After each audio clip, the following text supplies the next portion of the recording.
ನನಗೊಂದು ಘಟನೆ ಕೃಷ್ಣೇಗೌಡರು ಸಂಕಟ ಆಗಿಬಿಡುತ್ತೆ ನೆನೆಸ್ಕೊಂಡ್ರೆ. ನಾನು ಅಮೇರಿಕಲ್ಲಿದ್ದಾಗ ಒಂದು ಪೇಪರಲ್ಲಿ ಆರ್ಟಿಕಲ್ ಬಂದಿತ್ತು, ಅದ್ರ ಬಗ್ಗೆ ಬರೆದಿದ್ದೆ ನಾನು. ಕಳವಳ ಆಗಿಬಿಡುತ್ತೆ ಮನಸ್ಸಿಗೆ. ಅದು ಆದ ಘಟನೆ ಅಂತ ಬರೆದಿದ್ರು. ಫ್ಲಾರಿಡಾದಲ್ಲಿ ಬಹುದೊಡ್ಡ ಶ್ರೀಮಂತ, ಮಲ್ಟಿ ಬಿಲಿಯನಿಯರ್, ಒಂದ್ಸಲ ರಸ್ತೆ ಮೇಲೆ ಹೊಟ್ಟಿದ್ದಾನೆ ಕಾರಲ್ಲಿ. ದೊಡ್ಡದೊಂದು ಶಾಪಿಂಗ್ ಮಾಲ್ ಬಂತು, ನಿಲ್ಲಿಸಿದ ಕಾರು. ಒಳಗಡೆ ಹೋದ. ಇಡೀ ಗ್ರೌಂಡ್ ಫ್ಲೋರ್ ಪೂರ್ತಿ ಎಲ್ಲ ಬರೀ ಹೂವಿನ ಅಂಗಡಿ, ಬೊಕೆ ಹೂವಿನ ಅಂಗಡಿ. ಒಳಗಡೆ ಹೋದ. ಸ್ಟೈಲಿಶ್ ಆಗಿ ಮ್ಯಾನೇಜರ್ ಕೇಳಿದ, which is the costliest bouquet here? ಬಹಳ ಚೆನ್ನಾಗಿರೋದನ್ನು ಕೇಳಲಿಲ್ಲ, ಕಾಸ್ಟ್ಲಿಯೆಸ್ಟ್ ಬೊಕೆ ಯಾವುದು ಅಂತ ಕೇಳಿದ. ಅವ್ನು ಗೊತ್ತಾಯ್ತೀವಿ ನಾನು ಶ್ರೀಮಂತ ಗಿರಾಕಿ ಅಂತ. ಅವ್ನು ಕರ್ಕೊಂಡು ಹೋದ. ಸರ್ ಇದು ಬಹಳ ಚೆನ್ನಾಗಿದೆ ಸರ್, ಆರ್ಕಿಡ್ಗೆ ಹೂ ಇದು, ಒಂದು ವಾರಗಟ್ಟಲೆ ಚೆನ್ನಾಗಿರುತ್ತೆ ಅಂತ ತಗೋಬೋದು ಅಂತ. ಎಷ್ಟದಕ್ಕೆ? $150, $150. ಇವನಿಗೇನು ಚಿಂತೆ ಅಲ್ಲ, ನೋ ಪ್ಯಾಕ್ ಮಾಡಿ ಅಂತ. ಅವನು ಪ್ಯಾಕ್ ಮಾಡ್ತಿರ್ಬೇಕಾದ್ರೆ ಅವನು ಕೇಳಿದ, ನಿಮ್ಮಲ್ಲಿ ಕೊರಿಯರ್ ಸರ್ವಿಸ್ ಇದೆಯಾ ಅಂತ ಕೇಳಿದ. ಇದೆ ಅಂದರು. ಇವತ್ತೇ ಮುಟ್ಸ್ಬೇಕು, ನಾನು ಅಡ್ರೆಸ್ ಕೊಡ್ತೀನಿ, ಇದು ನಮ್ಮ ತಾಯಿ ಹುಟ್ಟಿದ ದಿವಸ ಇವತ್ತು, ಎಂದೂ ಮಿಸ್ ಮಾಡಿಲ್ಲ ನಾವು ಹೂ ಕಳಿಸೋದನ್ನ, ಇವತ್ತು ಕಳಿಸ್ಕೊಡ್ಬೇಕು.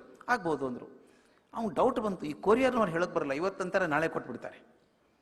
ಬೇಡ, ನನಗೋಸ್ಕರ ಒಂದು ಕಾರ್ ತಗೊಳ್ಳಿ, ಹೈಯರ್ ಮಾಡ್ಕೊಳ್ಳಿ, ಒಂದು ಸಪ್ರೇಟ್ ಕಾರು ಮೆಸೆಂಜರ್ ತಗೊಳ್ಳಿ, ಈ ಬೊಕೆ ತೊಗೊಂಡು ಹೋಗಿ ನಮ್ಮ ತಾಯಿ ಕೊಟ್ಟು ನಾನು ಫೋನ್ ಮಾಡಬೇಕು ಅವ್ನು ಕೊಟ್ಟಿದ್ದೀನಿ ಅಂತೇಳಿ. ಆಗತ್ತಾ? ಅದಕ್ಕೆ ಎಷ್ಟಾಗುತ್ತೆ? ಅದಕ್ಕೆ $400 ಆಗುತ್ತೆ. ನೋ ಪ್ರಾಬ್ಲಮ್, ತೊಗೊಳ್ಳಿ ಅಂದ. ತಾನು ಕಾರ್ಡ್ ಕೊಟ್ಟ, ಅದೆಲ್ಲ ನೈಸ್ ಪ್ಯಾಕ್ ಮಾಡಿದ್ರು. ತನ್ನ ವಿಸಿಟಿಂಗ್ ಕಾರ್ಡ್ ಕೊಟ್ಟ, ಅಮ್ಮನ ಅಡ್ರೆಸ್ ಬರ್ಕೊಟ್ಟ ಹಿಂದೆ. ಆಯಿತು ಸರ್, ತರಿಸ್ಬಿಡ್ತೀವಿ, ಇನ್ನೊಂದು ತಾಸಲ್ಲಿ ಕಾರ್ ಬರ್ತದೆ, ನಿಮ್ಮ ತಾಯಿಗೆ ಮುಟ್ಟಿಸಿ ಫೋನ್ ಮಾಡ್ತೀವಿ ಅಂದರು. ಇವನಾಯಿತು ಒಂದು ಸಂತೋಷವಾಗಿ ಹೊರಗೆ ಬರ್ತಾ ಇದ್ದ. ಅಂತೂ ಅಮ್ಮನಿಗೆ ಹೂ ಕಳಿಸೋದು ಕೆಲಸ ಆಯ್ತಲ್ಲ. ಹೊರಗೆ ಬಂದು ಅಂಗಡಿಯಿಂದ ಇಳಿತಿರ್ಬೇಕಾದ್ರೆ ಕಟ್ಟೆ ಮೇಲೆ ಒಂದು ಮಗು ಕೂತಿತ್ತಂತೆ, 5-6 ವರ್ಷದ ಹುಡುಗಿ, ಅಳ್ತಾ ಇದ್ಲಂತಕ್ಕೆ. ಎದ್ದು ನಿಂತ್ಕೊಂಡು ನೋಡಿ, ಅಂಕಲ್ ನನಗೊಂದು $1 ಕೊಡ್ತೀರಾ ಅಂತ ಕೇಳಿದ್ಲಂತೆ. ಯಾಕಮ್ಮ ಅಂತ ಕೇಳಿದೆ. ಸರ್ ಇವತ್ತು ನಮ್ಮಮ್ಮನ ಹುಟ್ಟಿದ ಹಬ್ಬ ಸರ್, ಆಕೆಗೆ ಮಾತು ಕೊಟ್ಟಿದ್ದೆ, ನಾನು ಹುಟ್ಟಿದ ದಿವಸ ಆಕೆಗೆ ಒಂದು ಕೆಂಪು ಗುಲಾಬಿ ಹೂ ಕೊಡ್ತೀನಿ ಅಂತ ಮಾತು ಕೊಟ್ಟಿದ್ದೆ ಸರ್. ನನ್ನ ಕಡೆ ಏನೂ ದುಡ್ಡಿಲ್ಲ ಸರ್, $1 ಕೊಡ್ತೀರಾ? ಈಗ ತಾನೇ ಅಮ್ಮನಿಗೋಸ್ಕರ $550 ಕೊಟ್ಟಿದ್ದಾನಲ್ಲ ಇವನು, ಬಾ $1 ಯಾಕೆ, ಒಂದು ಬೊಕ್ಕೆ ತಗೋ ಕೊಡ್ತೀನಿ ನಾನು ಅಂದ. ಬೇಡ ಅಂಕಲ್, $1 ಸಾಕು. ಆಕೆ ಮೂಲೆಗೆ ಹೋದ್ಲು. ಅಲ್ಲಿ ಒಂದು ಕೆಂಪು ಗುಲಾಬಿ ಹೂವು ಮುಳ್ಳೆಲ್ಲ ತೆಗೆದು ಆ ರೋದಲ್ಲಿ ಪ್ಲಾಸ್ಟಿಕ್ಕಲ್ಲಿ ಸುತ್ತಿ ಕೊಟ್ಟರು. ಈತ $1 ಕೊಟ್ಟ. ಆ ಹುಡುಗಿ ಕಣ್ಣು ಒರೆಸ್ಕೊಂಡು ಥ್ಯಾಂಕ್ ಯು ಅಂಕಲ್ ಅಂತ ರೋಡಿಗೆ ಓಡಿದ್ಲು.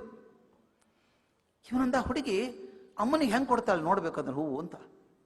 ಆಕೆಯಿಂದ ತಾನು ಓಡಿದ, ರಸ್ತೆ ದಾಟಿ ಹೋದ. ಆ ಹುಡುಗಿ ತಿರುಗಿ ನೋಡಲಿಲ್ಲ, ಅವಸರದಲ್ಲಿದ್ಲು. ರೋಡ್ ಕ್ರಾಸ್ ಮಾಡಿ ಹೋದ್ಲು. ಆ ಸಂಧಿ ಹೋಗ್ಬಿಟ್ಟು ಊರು ಹೊರಗೆ ಬಂದ್ಬಿಟ್ರು. ಇವ್ರು ಹಿಂದೆ ನೋಡ್ತಾ ಇದ್ದಾನೆ ಏನಾಗುತ್ತೆ ಅಂತ. ಆಕೆ ಹೋದದ್ದು ಒಂದು ಸ್ಮಶಾನಕ್ಕೆ ಹೋದ್ಲು. ಆಗ ತಾನೇ ಮುಚ್ಚಿದಂಥ ಒಂದು ಸಮಾಧಿ. ಆ ಸಮಾಧಿ ಮುಂದೆ ಮಗು ಮೊಳಕಾಲು ಊರಿ ಕೂತ್ಕೊಂಡು ಬಿಕ್ಕಿ ಅಳೋಕೆ ಶುರು ಮಾಡ್ತಾರೆ.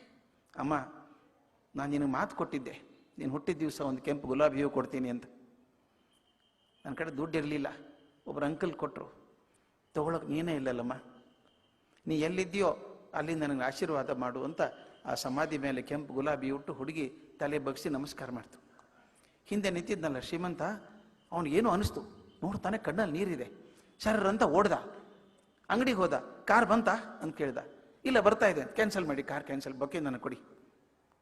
ಕಾರ್ ಬೊಕ್ಕೆ ಎತ್ಕೊದ್ದವನು ಡ್ರೈವರ್ಗೆ ಹೇಳ್ದ, ಅಮ್ಮನ ಮನೆಗೆ ನಡಿ ಹೋಗೋಣ. ಅವ್ನು ಅಪಾಯಿಂಟ್ಮೆಂಟ್ ಎಲ್ಲ ಕ್ಯಾನ್ಸಲ್ ಮಾಡಿ ಇವತ್ತು ಹೋಗೋಣ. ಸೀದಾ ಹೋದ. ಅಮ್ಮ ವೃದ್ಧಾಶ್ರಮದಲ್ಲಿದ್ದಾಳೆ. ಬಾಗಿಲು ತಟ್ಟಿದ್ದ, 92 ವರ್ಷ ಮುದುಕಿ. ಮಗ ಬಾಗಿಲು ಹೊರಗೆ ಬಂದು, ಅಮ್ಮ ನೀನು ಹುಟ್ಟಿದ ಹಬ್ಬದ ಶುಭಾಶಯಗಳು ಅಂತ ಹೂ ಕೊಟ್ಟು ನಮಸ್ಕಾರ ಮಾಡಿದ.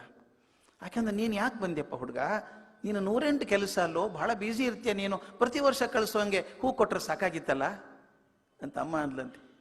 ಅದಕ್ಕೆ ಅವನು ಹೇಳ್ತಾನೆ, ಅಮ್ಮ ಬೆಳಗ್ಗೆ ಒಬ್ಬ ಹುಡುಗಿ ನನಗೆ ಅಮ್ಮನಿಗೆ ಹೂ ಹ್ಯಾಕೆ ಕೊಡಬೇಕು ಅಂತ ಕಲಿಸಿದಾಳೆ ನನಗೆ. ಆಕೆ ಅಮ್ಮ ಬದುಕಿಲ್ಲ, ಬದುಕಲಾರದ ಅಮ್ಮನಿಗೆ ಆ ಪ್ರೀತಿಯಿಂದ ಮಗು ಹೂ ಕೊಡೋದಾದ್ರೆ ಬದುಕಿದ ಅಮ್ಮನಿಗೆ ನಾನು ಹೆಂಗೆ ಪೋಸ್ಟ್ಲೆ ಕಲಿಸ್ಲಾ ನಾನು, ಅದಕ್ಕೆ ನಾನೇ ಬಂದೆ ಅಂತ ಹೇಳಿದ್ದಂತೆ. ಒಂದೊಂದ್ಸಲ ಚಿಗುರೆಲೆ ಬುದ್ಧಿ ಕಲಿಸ್ಬೇಕಾಗತ್ತೆ, ಹಣ್ಣೆಲೆ ಕೂಡ ಚಿಗುರೆಲೆ ಬುದ್ಧಿ ಕಲಿಸ್ಬೇಕಾಗತ್ತೆ. ನಾವು ಕೊಡಬೇಕಾದದ್ದು ಹಿರಿಯರು ನಮ್ಮಿಂದ ಏನು ಅಪೇಕ್ಷೆ ಮಾಡಲ್ಲ. ನಿಮ್ಮನೇಲಿ ಅಜ್ಜ ಅಜ್ಜಿ ಇದ್ರೆ, ಹಿರಿಯರಿದ್ರೆ ನೋಡಿ, ಹೊಸ ಸೀರೆ ತಂದು ಕೊಡಿ. ಯಾಕೆ ತರ್ತೀಯೋ, ತರಬೇಡ, ಇದನ್ನ ಎದಕ್ಕೆ ಬೇಕು ನನಗೆ, ಟ್ರಂಕಲ್ಲಿ ಹಾಕ್ತಾರ ಅವರು, ಇಸ್ಕೊಳ್ಳೋ ಸಲ. ಅವ್ರಿಗೆ ಯಾವುದು ಬೇಕಾಗಿಲ್ಲ, ಬೇಕಾದಿದ್ದು ಒಂದು ಪ್ರೀತಿ, ಒಂದು ಅಂತಃಕರಣದ ಮಾತು ಸಾಕು.